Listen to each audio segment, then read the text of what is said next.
Karena Sumpah Pemuda yang diikrarkan pada 27 sampai 28 Oktober 1978 itu adalah sesungguhnya bahwa pada masa itu pemuda bersemangat ya, pemuda memiliki satu persatuan, satu semangat untuk rela berkorban demi kemerdekaan Indonesia.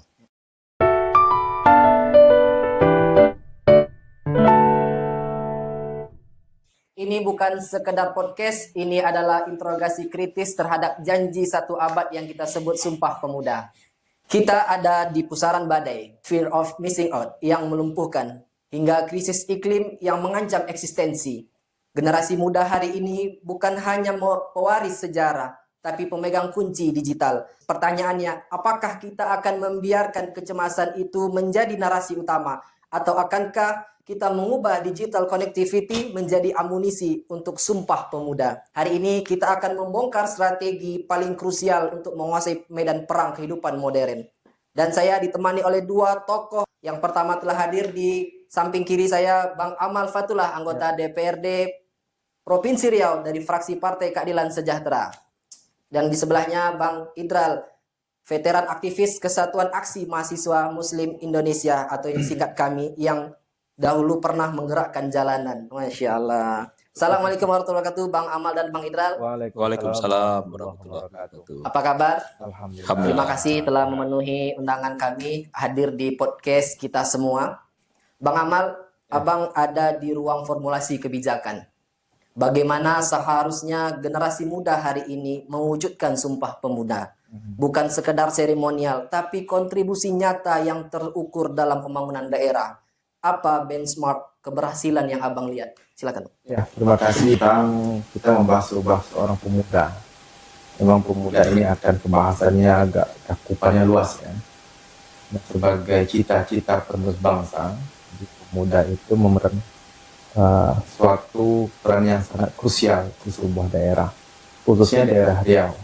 Dengan jiwa semangat pemuda yang kita bahas pada pagi hari ini, ada beberapa hal yang sedikit kita akan coba uraikan tentang semangat seorang pemuda. Beberapa aspek yang saat ini kita melihat bahwa di pemerintahan Indonesia saat ini para pemuda sudah luar biasa. Dengan wakil presiden kita pun adalah seorang pemuda. Nah, yang ingin kita naikkan, yang ingin kita angkat adalah peran pemuda di pemerintahan. Nah, saya melihat ada beberapa elemen yang barangkali nanti bisa kita bagikan kepada para pemuda. Ada 3 hal. Yang pertama tentang pembangunan ekonomi kreatif dan inovatif. Yang kedua tentang melestarikan kebudayaan. Kalau di Riau dari Melayu. Yang ketiga tentang bagaimana peran sosial dan masyarakat pemuda itu. Dari 3 elemen ini, ekonomi saat ini memang banyak peran pemuda, bahkan dengan inovasi-inovasi digitalisasi media, dan bahkan itu lebih menarik. Dan pemuda memiliki peran penting karena mereka sangat memahami digitalisasi ini berbanding dengan kaum tua. Kemudian yang kedua tentang pelestarian kebudayaan ini, di Riau kita sedang berfokus saat ini sebuah perda kemajuan kebudayaan Melayu. Dan di situ ada bagaimana melestarikan tradisi, kemudian bagaimana budaya kita itu diangkat menjadi tidak sekedar budaya yang hanya seremonial, tapi juga menjadikan income bagi pemuda-pemuda kita. Dan tentu yang peran yang ketiga, pemuda juga aktif dalam sosial masyarakat, sehingga peran pemuda ini nampak oleh masyarakat. Jadi tidak sekedar seperti teori, tapi dalam prakteknya pemuda juga cukup aktif ya dalam sosial dan masyarakat. Barangkali mungkin untuk pendahuluan semangat Sumpah Pemuda ini ingin kita galakkan ya, kami termasuk barangkali bagian dari pemuda itu. Masya Allah. Umur berapa sekarang, Bang? 34 tahun. 34 tahun. 34 tahun itu masih kategori pemuda ya? Masya Allah. Nah, kita juga hadir tokoh pemuda di samping kiri ya, Bang. Sekarang kita beranjak ke Bang Idral.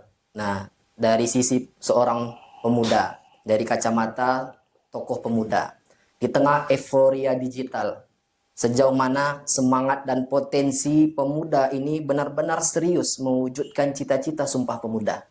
Dan inovasi seperti apa yang paling urgensial lah kira-kira untuk menciptakan perubahan positif, untuk bukan hanya gimmick di media sosial seperti itu. Silakan Bang Gito. Baik, terima kasih. Kita akan memperingati 97 tahun lah ya, Sumpah Pemuda pada tahun 2025 ini. Tiga tahun lagi kita akan masuk satu abad Sumpah Pemuda. Yang perlu terus disemangatkan kepada para pemuda saat ini tentunya adalah apa sebenarnya semangat Sumpah Pemuda itu. Karena Sumpah Pemuda yang diikrarkan pada 27 sampai 28 Oktober 1978 itu adalah sesungguhnya bahwa pada masa itu pemuda bersemangat ya, pemuda memiliki satu persatuan, satu semangat untuk rela berkorban demi kemerdekaan Indonesia. Perjuangan inilah yang saat itu dikumandangkan oleh para pemuda di berbagai daerah ya, tanpa memandang suku, tanpa memandang elemen masyarakat mana, elemen pemuda mana, mereka bersatu ya untuk memperjuangkan kemerdekaan Indonesia. Artinya semangat ini harus dimiliki kembali oleh anak-anak muda pada hari ini. Bahwa mereka harus memiliki juga dengan semangat digital, dengan era digital pada hari ini, tentunya yang mereka ingin gali itu adalah informasi apa sesungguhnya Sumpah Pemuda itu tentunya. Jangan lagi pada hari ini para pemuda justru memanfaatkan era digitalisasi ini adalah untuk sekedar mencari euforia yang tidak memiliki manfaat yang baik gitu ya. Digitalisasi pada hari ini kan memiliki sumber positif dan negatifnya. Ada yang dibawa ke arah ya seperti judi online lah contohnya ya, atau kecanduan yang sangat tidak terkendali. Nah, sebagai disampaikan oleh Pak Amal tadi, Bang Amal tadi, ya dari sisi ekonomi kreatif contohnya, para pemuda harus memanfaatkan digitalisasi ini mampu mengembangkan ekonomi kreatif. Mereka harus memanfaatkan digital ini untuk mempromosikan ekonomi kreatif yang bisa disebarkan ke masyarakat gitu ya. Begitu juga pemuda harus memiliki ide-ide bagaimana mereka memanfaatkan secara kreatif nilai budaya yang ada di daerah ini. Ya kan? Pada hari ini kita di podcast ini kan hari Jumat nih contohnya. Kita berbaju Melayu dan sebagainya. Ini salah satu upaya kita contohnya untuk menampakkan inilah budaya Melayu gitu kan. Artinya mereka atau kita lah sebagai anak muda ini pada hari ini tentu memanfaatkan era digitalisasi ini untuk mengembangkan ekonomi ya, sosial budaya kepada khalayak ramai yang sampai kemanapun bisa dinikmati orang. Kita contohnya kemarin itu pacu jalur gitu kan, itu bisa viral ke seluruh Indonesia. Ini kan satu hal yang sangat fenomenal ketika digitalisasi ini betul-betul mendunia dan bahkan bisa diketahui oleh seluruh orang gitu ya. Jadi tinggal lagi bagaimana seorang anak muda kita ini memiliki kreativitas yang ke arah positif dalam era digital ini. Kita tidak bisa memungkiri generasi ini terhimpit dari akses ekonomi yang kian sulit, jurang ketenaga kerjaan hingga dampak negatif teknologi yang mulai merusak mentalitas kolektif. Dengan apa yang telah disampaikan oleh Bang Idral tadi, sebenarnya kebijakan konkret dan program unggulan yang sudah terimplementasi oleh pemerintah daerah bukan sekadar wacana. Langkah nyata apa yang sudah didorong DPRD provinsi untuk melindungi dan memberdayakan pemuda dari tantangan krusial tersebut? Ya, saya nih ya. Ya. Jadi secara prinsip, cara apa yang saya jalani beberapa belakangan ini memang secara eksklusif untuk pemuda belum ada di DPR secara khusus. Tetapi sudah beberapa kali mahasiswa datang ke kami membawa program-program ekonomi kreatif tadi, khususnya tentang budaya. Nah, kalau saya dari Dapil Kampa, ada beberapa mahasiswa datang yang menyampaikan kami akan ikut perlombaan ISAI di Jakarta dan di Bandung, yang mana mereka membawa digitalisasi tentang bagaimana menaikkan budaya tadi. Kita contohnya di Kabupaten Kampak itu kawasan-kawasan wisata. Yang kawasan wisata ini barangkali tidak terbranding dengan baik, sehingga tidak dikenal oleh halayak banyak. Ada pula sebagai tempat ada tradisi-tradisi yang menjadi kebudayaan yang mungkin menarik juga untuk menjadi wisatawan orang. Seperti ada namanya Lampu Colok, Lampu Colok di daerah Kuok. Itu akses antusias masyarakat untuk mahal itu luar biasa namanya. Akan tetapi belum terakomodir oleh pemerintah. Nah, kita mendorong pemerintah bagaimana saat ini pemuda ini tidak hanya berpangku kepada ketenagakerjaan di pemerintahan, tetapi banyak inovasi-inovasi kreatif yang lahir dari barangkali pelatihan-pelatihan yang nanti bisa kita kembangkan. Yang peruntukannya adalah untuk para pemuda-pemuda. Sekarang kita beralih ke perspektif pemuda. Nah, bagaimana Abang selaku tokoh pemuda mengajak generasi muda untuk proaktif ya? Artinya dia memulai dari diri dia sendiri itu cara mengajaknya bagaimana? Tidak hanya menjadi kaum berbahan. Tanggapan Bang Idran. Ya, baik. Memang benar bahwa sesuatu yang menjadi baik itu ke depannya memang harus dari keteladanan ya. Artinya anak-anak muda yang saat ini sudah banyak kita lihat sukses di berbagai elemen masyarakat ya, baik di dunia di dunia olahraga, di dunia pengusaha ya kan, di bidang pendidikan bahkan itu memang menjadi hal yang perlu dilihat oleh generasi-generasi muda yang lainnya.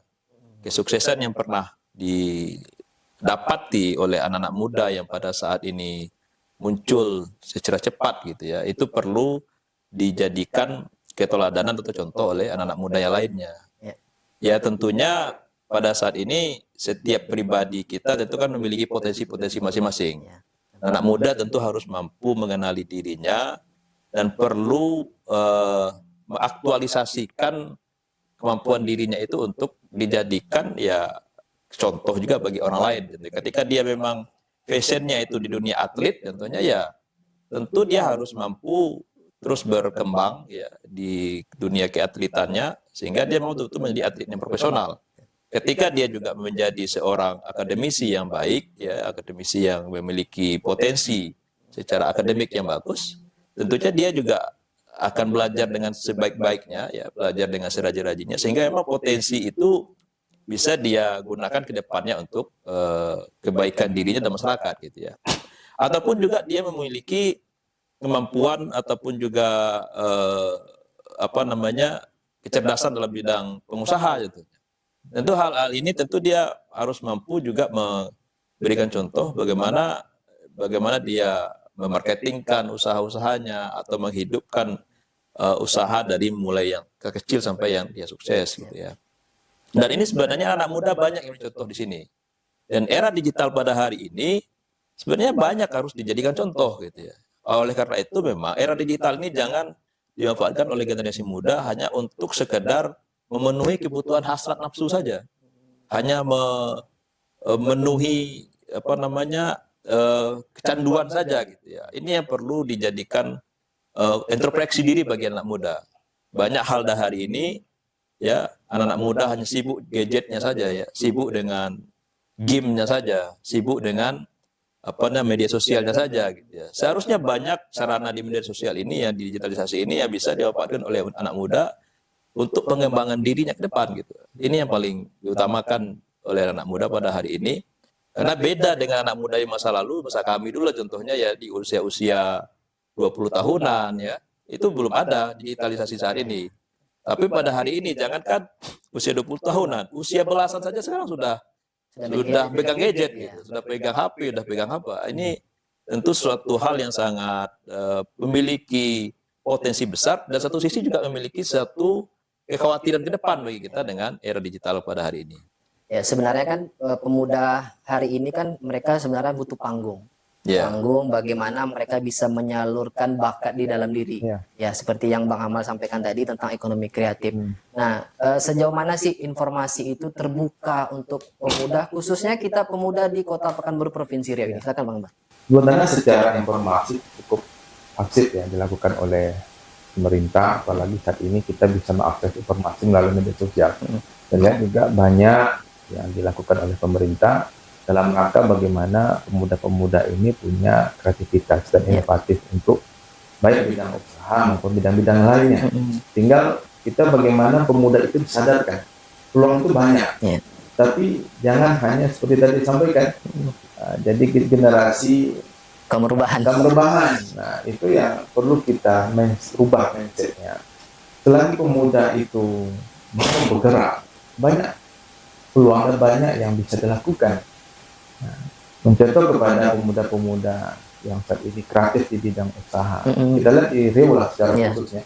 Saat ini kan sedang berkembang wisata kuliner, yang berbagai inovasi dengan kulinernya. Dan itu ya sudah bisa menjadi identitas kita di Riau. Ketika mungkin kita kurang di bidang wisata alam, kita bisa kembangkan di wisata kulinernya. Nah, yang mudah-mudahan tentu dengan nanti peran kami di DPR, kita menerima dan juga membuka secara luas ide-ide dari pemuda untuk sampai kepada kami supaya nanti ide-ide itu bisa kita akomodir. Ya sebenarnya kan pemuda itu butuh akses atau link ya. Jadi bagaimana mungkin pemuda ini bisa untuk mengakses sampai ke bank dewannya sendiri, seperti itu. Karena ini anggota dewan nih, ya nih kita mengakses nih para pemuda kan, ada gap di antara itu. Nah, bagaimana dari Bang Amal untuk mengatasi hal tersebut gitu? Ya, pada prinsipnya dari awal ketika saya pribadi terjun di dunia politik, kami selalu membuka diri. Artinya undangan-undangan, baik mahasiswa sampai saat ini luar biasa undangan seminar yang diadakan oleh para mahasiswa tentang ada kepemimpinan, kemudian ada tentang bagaimana informasi di DPR sendiri, kita membuka diri. Sehingga edukasi kepada pemuda tentang DPR sendiri, legislatif secara khususnya, itu tersampaikan kepada mereka. Tugas dan fungsi mereka itu apa?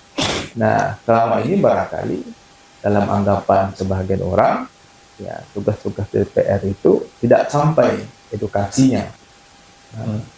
Ya mudah-mudahan dengan kami membuka diri, banyak pertemuan ini dengan para mahasiswa, para pemuda, baik yang pemuda yang berada di daerah, yang mengadakan kegiatan-kegiatan supaya menurunkan kegiatan negatif. Karena saya lihat di daerah-daerah itu, asal ada kegiatan yang menunjang kepada positif, efek negatif itu akan kurang. Baik dalam sisi olahraganya, ada event-event olahraga untuk menarik supaya pemuda ini tidak disibukkan dengan sesuatu yang negatif. Kadang-kadang negatifnya akibat dampak tidak ada kegiatan yang positif, maka timbul negatif tersebut. Nah, kita ini pemuda kita tidak dekat dengan hal-hal negatif seperti narkoba, rudol, dan sebagainya. Karena memang untuk pemuda mengakses hal-hal negatif itu sangat-sangat mudah. Jadi seperti digitalisasi ini kan bagi satu mata dua. Siapa yang memegangnya? Kalau yang memegangnya kalau bermindset berpikiran positif, insya Allah ini akan menjadi hal yang positif. Tapi kalau yang memegangnya hanya mengarah kepada hal negatif, tentu hal-hal yang negatif tadi akan menjadi tolak ukur yang dilakukan. Berarti pemuda hari ini dia tidak bisa bergerak sendiri, harus ada wadah yang menampungnya. Bisa dibilang kayak organisasi kepemudaan, kayak kalau di masyarakat tuh ada LPM, gitu kan, yang bisa mengajak dan ada kontribusi nyata dalam program kerja mereka, seperti itu. Nah, ini kita ada pertanyaan terakhir, pertanyaan lemparan. Boleh dijawab Bang Indral dulu atau Bang Amal terlebih dahulu. Sebenarnya seberapa relevansi semangat perjuangan Sumpah Pemuda tahun dulu, ya, awal-awal Sumpah Pemuda itu dengan relevansinya di tahun sekarang ini 2025? Apakah semangat persatuan dan kesatuan masih menjadi kunci utama bagi pemuda untuk menghadapi tantangan dan merebut peluang yang ada hari ini? Silakan. Ya, tentu kalau semangat ya kita juga berlatar belakang dengan kondisi ya. Kalau dahulu belum ada perkembangan zaman yang melatar belakangi dan juga kondisi dan pada waktu itu juga dalam konteks tekanan yang sangat besar ya untuk kemerdekaan Indonesia. Tentu ini akan menjadi faktor juga bagaimana persatuan itu muncul. Nah, saat ini dengan segala bentuk perkembangan zaman yang sangat kompleks ya kan, dan juga sangat banyak yang mempengaruhi, tentu semangat anak-anak muda ini juga tidak bisa disamakan dengan yang dahulu. Artinya saat ini tentu setiap diri pemuda ini memiliki cita-cita yang melatar belakangi dirinya untuk sukses, ya kan, melatar belakangi dirinya untuk mampu berkiprah. Tapi yang perlu menjadi poin yang paling penting adalah semangat yang ditumbuhkan oleh Sumpah Pemuda, rasa persatuan dan rasa memiliki bangsanya itu yang perlu juga ditumbuhkan dia. Walaupun dia pengen sukses secara pribadi dalam dunia usaha, dalam dunia pendidikan, dalam dunia apapun, tapi semangat dia untuk memiliki rasa terhadap Indonesia ini, semangat bagi dia cinta terhadap tanah air ini, semangat dia memiliki rasa yang kuat terhadap bahasa Indonesia itu yang perlu juga ditumbuhkan oleh anak muda. Karena bagaimanapun dari sisi kemandirian pribadi-pribadi yang memiliki potensi-potensi tadi, sama-sama memiliki rasa cinta yang kuat terhadap Indonesia, ya itulah semangat itu yang sebenarnya ditumbuhkan dalam diri mereka. Prinsipnya tugas pemuda pada hari ini tidak sama dengan pemuda dulu. Zaman dulu. Pemuda dulu barangkali memperebutkan kemerdekaan. Nah, saat ini pemuda dalam tugasnya adalah mengisi kemerdekaan. Oke, siap. Maka mengisi kemerdekaan itu dengan banyak cara. Banyak hal, dan barangkali nanti pemerintah juga harus aktif bagaimana para pemuda ini mengisi kemerdekaan itu dengan hal-hal yang positif dalam rangka untuk meningkatkan peradaban khususnya negara kita Indonesia ini. Nah, kita melihat dunia pendidikan generasi muda saat ini ditegur guru sikit, guru dilaporkan ke polisi, masuk penjara. Nah, ini jadi memang tantangan yang tidak bisa terhindarkan dari kerasnya pendidikan pemuda zaman dulu, beda dengan karakter pemuda zaman sekarang. Di tengah semua badai itu, kita punya Kompas yang usianya sudah seabad, yaitu Sumpah Pemuda. Ia bukan sekadar teks yang hanya untuk dihafal, tapi ikrar untuk bersatu dan bertindak. Pemuda tidak boleh menanti uluran tangan. Pemuda harus merebut panggung mereka sendiri dengan inovasi dan kolaborasi yang disampaikan tadi. Waktunya turun tangan, berkarya nyata, menjawab semesta Indonesia. Karena masa depan ada di tangan yang berani melangkah, yang berani mengamalkan ikrar persatuan. Terima kasih Bang Amal dan Bang Idral atas pencerahan dan interogasinya hari ini. Sampai jumpa di episode selanjutnya.